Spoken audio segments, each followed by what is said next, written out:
Bonjour à tous et bienvenue dans cette vidéo de présentation du jeu La course à la présidence. Alors dans cette vidéo, je vais vous présenter le jeu, les règles et aussi le déroulement de la partie. Donc tout d'abord, le jeu, comme son nom l'indique, c'est un jeu dans lequel vous allez incarner un candidat aux élections qui doit collecter le maximum d'électeurs pour remporter la partie. C'est un jeu qu'on peut qualifier de stratégie, d'ambiance, qui va se jouer à partir de 12 ans. On va pouvoir jouer entre 2 et 6 joueurs pour des parties d'environ 30 à 45 minutes en fonction du nombre de joueurs et de la rapidité de chacun. Sans plus tarder, passons à la présentation des cartes. Alors concernant les cartes qui sont disponibles, on en a 5 types différents. Les candidats, les électeurs, les cartes ralliement, les cartes investissement et les cartes manœuvre. Pour commencer, les candidats. Donc on va tous piocher un candidat en début de partie qu'on va devoir faire gagner, qu'il nous plaise ou non. Là, ici, on a McDonald Trump. Donc ici, on a une première caractéristique, c'est les électeurs de cœur. Donc lui, en fait, ça c'est des électeurs de type libéraux qui vont voter tout au long de la partie pour lui, quelles que soient les décisions qu'il va prendre dans ses investissements, dans ses promesses politiques. Et ici, on a 3 autres types de caractéristiques qui vont être le budget, le sondage. Donc le budget, c'est combien on va pouvoir dépenser à chaque tour. Le sondage, ça va être le nombre d'électeurs qu'on va piocher à la fin du tour. Et ici, les investissements ralliement, ça va être combien de cartes ralliement on va pouvoir détenir simultanément. Je vais vous les présenter juste après.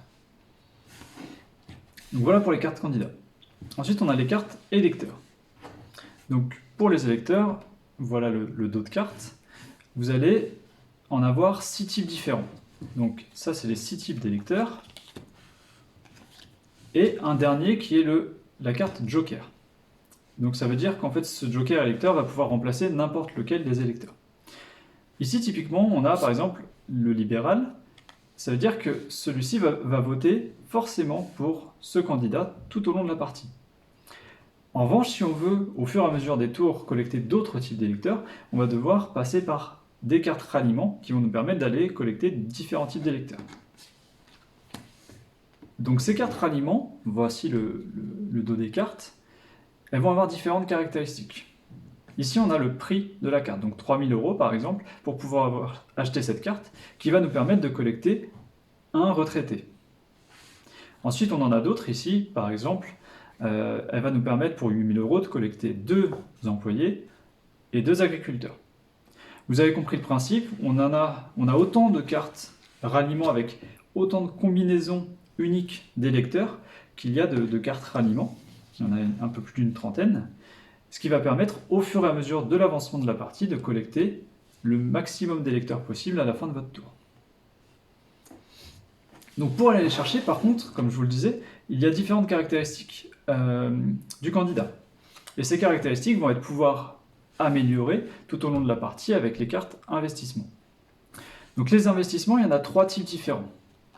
Le premier, l'investissement financier, qui va en fait nous permettre d'augmenter notre budget pour le tour du jeu actuel et pour l'ensemble des tours jusqu'à la fin de la partie.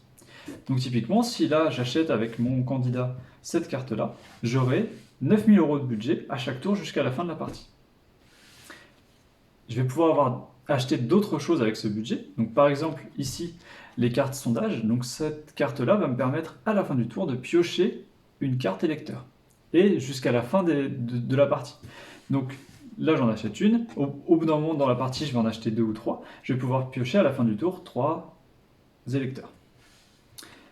La dernière carte c'est la carte ralliement. Donc en fait ça me donne le droit d'acheter une carte ralliement qui sont ici, donc c'est mes points de ralliement. Donc pareil, ici si j'ai une carte comme ça, je peux acheter une carte ralliement. Et si j'en ai 3, je peux en avoir 3 simultanément.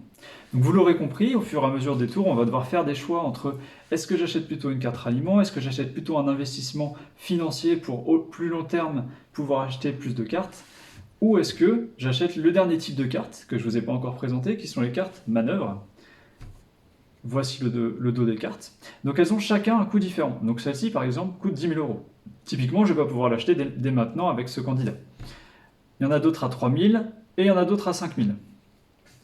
Chaque carte a des potentiels différents et des actions différentes. Donc elles sont toutes écrites sur les cartes. Donc là, typiquement, celle-ci, par exemple, c'est le prochain joueur qui pioche un électeur libéral doit vous le rétrocéder. Donc là, typiquement, ça peut très bien arranger ce candidat parce que le prochain libéral qui va être pioché par un autre candidat va lui revenir et il va pouvoir le conserver. Donc ça, c'est une carte différée visible, c'est-à-dire que la personne qui va l'acheter va la prendre et la laisser face visible tout au long de la partie jusqu'à ce qu'elle soit déclenchée. Il y a un autre type de carte ici, invisible, donc ça va être en fait à activer au moment où vous le semblez opportun. Donc là, ça va être la personne qui l'a acheté qui va choisir quand est-ce qu'il va l'utiliser. Et le dernier type de carte, ça va être les cartes avec activation immédiate. Donc là, c'est au moment où on l'achète, on va être obligé de l'utiliser directement.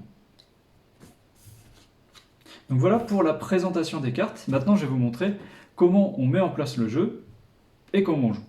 Alors maintenant, voilà comment on fait la mise en place du jeu. C'est très simple, on va faire 3 tas de cartes, donc les cartes ralliement, investissement et manœuvre, que vous aurez évidemment mélangées au préalable. Et vous allez disposer pour les cartes ralliement et investissement 5 cartes face visible. Là, les joueurs doivent pouvoir les voir et faire le choix d'acheter celle qu'ils préfèrent pendant son tour de jeu. Pour les cartes manœuvre, par contre, on va pouvoir les disposer mais face cachée. Donc on va voir la valeur des cartes, donc 3 000, 5 000 ou 10 000 euros. Par contre, le joueur ne saura pas ce qui se cache derrière. Pourquoi? Parce que ce sont des cartes manœuvres qui peuvent avoir soit des actions positives, soit des actions négatives. Ben oui, quand on joue avec le feu, ça peut se retourner aussi contre soi. Donc la plupart des cartes vont apporter un bonus au joueur qui va l'acheter, mais dans certains cas, il va pouvoir avoir un petit malus, ou alors une carte qui va redistribuer un petit peu les forces durant la partie. Et bien sûr, il y a le tas de cartes électeurs, qui lui va rester tout le temps face cachée, sur lequel on va venir piocher à la fin du tour, et voir si on peut conserver ou non les électeurs. Donc là, on va imaginer que j'ai fait quelques tours de jeu, et j'ai déjà 2 investissements financiers, 2 investissements de pioche, et 2 investissements de ralliement. J'ai aussi acheté une carte ralliement, dans laquelle j'ai déjà pioché un électeur de type retraité, ici, et là, pour mon candidat, j'ai déjà pioché un électeur libéral, donc il est déjà dans mon stock d'électeurs. Ce qu'il faut savoir, c'est que les cartes ralliement ici vont être complétées et finalisées que si on a l'ensemble des électeurs qui sont notés sur la carte. Et à ce moment-là seulement, on va pouvoir les mettre ici en sécurité sur notre électeur, sur notre candidat. Donc ici, je démarre mon tour, j'ai 10 000 euros de budget. Je vais choisir une carte investissement. Par exemple, je vais prendre une carte sondage parce que j'ai envie de piocher un maximum d'électeurs à la fin de mon tour. Et j'ai envie d'avoir une deuxième carte ralliement pour augmenter les chances de piocher des électeurs. Typiquement ici, parmi les cartes qui me restent, vu que j'ai plus que 5 000 euros de budget maintenant que j'en ai dépensé 5 000, je peux acheter que les cartes à 3 000 euros. Ici j'en ai une où l'électeur de cœur que j'ai déjà ici est représenté, donc j'ai pas d'intérêt à l'acheter parce que de toute façon je vais pouvoir les garder avec mon candidat. Donc là je vais plutôt me tourner vers cette carte et la disposer ici pour avoir une chance de piocher un électeur de type retraité. Donc là à ce tour j'ai pas mal de chances de garder les cartes que je vais piocher parce que je peux prendre soit des ouvriers, soit des agriculteurs, soit des retraités, soit des libéraux. Donc 4 types de cartes sur les 6 possibles. Donc là, voilà, je vais pouvoir en piocher 3 parce que j'ai 3 cartes sondage maintenant. Et on va voir ce que ça donne. Alors malheureusement, la première ici, qui est un étudiant, c'est une des cartes, une des types d'électeurs que je n'ai pas encore dans mon panel de cartes ralliement. Donc je ne vais pas pouvoir la garder, je vais tout simplement la mettre ici, dans la défausse d'électeurs, que je ne peux pas conserver. Ici par contre j'ai un libéral, donc là ça va tout de suite dans mon stock d'électeurs parce qu'ils vont voter pour moi dans tous les cas. Et le dernier c'est un retraité, donc lui il va venir compléter cette carte ralliement d'ailleurs, puisque j'ai qu'un seul retraité à acquérir pour finaliser cette carte. Donc tout simplement cette carte va aller dans la défausse maintenant qu'elle est complétée. Et l'électeur va venir dans mon stock d'électeurs ici.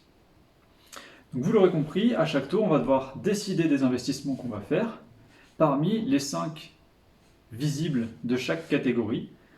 Et à la fin du tour, piocher les électeurs et conserver seulement ceux dont on a le droit de conserver, donc ceux pour lesquels on a les caractéristiques nécessaires dans nos cartes ralliement ou dans notre carte candidat. Donc à la fin de mon tour, je vais remettre des nouvelles cartes pour que le joueur suivant ait aussi le choix entre 5 cartes de chaque type de carte. Maintenant, la question, c'est comment se déroule la fin de la partie. Quand est-ce que c'est terminé et comment on comptabilise les points. Donc tout simplement, la fin de la partie, c'est une fois que l'ensemble des électeurs auront été piochés par l'ensemble des candidats. Donc, dès qu'il n'y en a plus, là, la partie s'arrête. Chaque candidat va prendre l'ensemble des électeurs qui sont dans leur stock d'électeurs. Donc ici, par exemple, j'en aurais eu 3 points.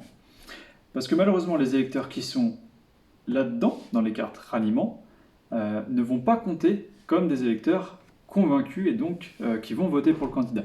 Donc attention en fin de partie à ne pas forcément acheter que des investissements avec beaucoup d'électeurs différents pour compléter, parce que vous risquez aussi d'avoir 3-4 électeurs ici que vous ne pouvez pas valider dans votre comptabilisation des points finaux. Donc ensuite, chaque candidat va compter le nombre d'électeurs qu'il a collecté, et tout simplement, celui qui en a le plus a gagné la partie.